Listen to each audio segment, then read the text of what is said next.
You don't need a lot of tools to bake professional-looking cakes, but baking strips are one thing I do really recommend. They'll turn your cakes from this, short and domed, to this, tall with a perfectly flat top. The texture is better when the cake rises to be this tall, and you don't need to trim and level these beautiful flat tops to stack to make a layer cake. So, how do you use baking strips? There are a few important steps to get the best results. First, fit your strip around your pan. Tuck the end through the loops and pull the strip tight. Make sure you use both loops. The second one will keep the end of the baking strip up, so it doesn't touch the hot metal in your oven. If it hangs down, it could actually catch alight, speaking from experience. So make sure the strip is pulled through both loops and that you slide the second loop all the way to the end. As you can see, it's a bit fiddly, which is why it's best to do this now, before the next step, which is to soak the strip in water. I like to use an extra cake pan for this, any size, filled with water, and you'll need to press your baking strips down so that the water covers them. Leave them like this for 5 minutes while you grease your pans and divide your batter between them. And in this time, the water will soak the baking strips so that they don't dry out in the oven. Now squeeze the strips so that they're damp, not dripping wet, because that would create lots of steam in your oven. And then slide the strips up around your pans. It would be much more difficult to resize the strips now, when they're wet, which is why you do it before soaking.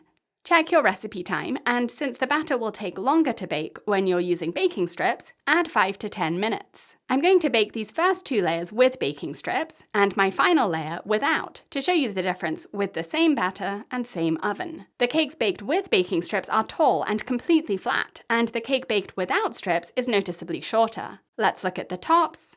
Without baking strips, the cake is domed, but with baking strips, it's perfectly flat. No need to trim or level it. Look at the difference in the height of these layers. After trimming off the dome on the shorter cake baked without baking strips, the layer will be almost half the height of the cake baked with baking strips. In my tutorials, I teach how to decorate cakes with minimal tools, but baking strips are one tool I think makes a really big difference to your cakes. I'm sure there are lots of types out there. I'll share the link for these in case you want the same ones. And this is what it looks like when you cut into a cake baked with baking strips. I hope this was helpful. To learn hundreds of cake decorating techniques and designs, visit my cake school on BritishGirlBakes.com, where you'll find online courses and memberships. See you there!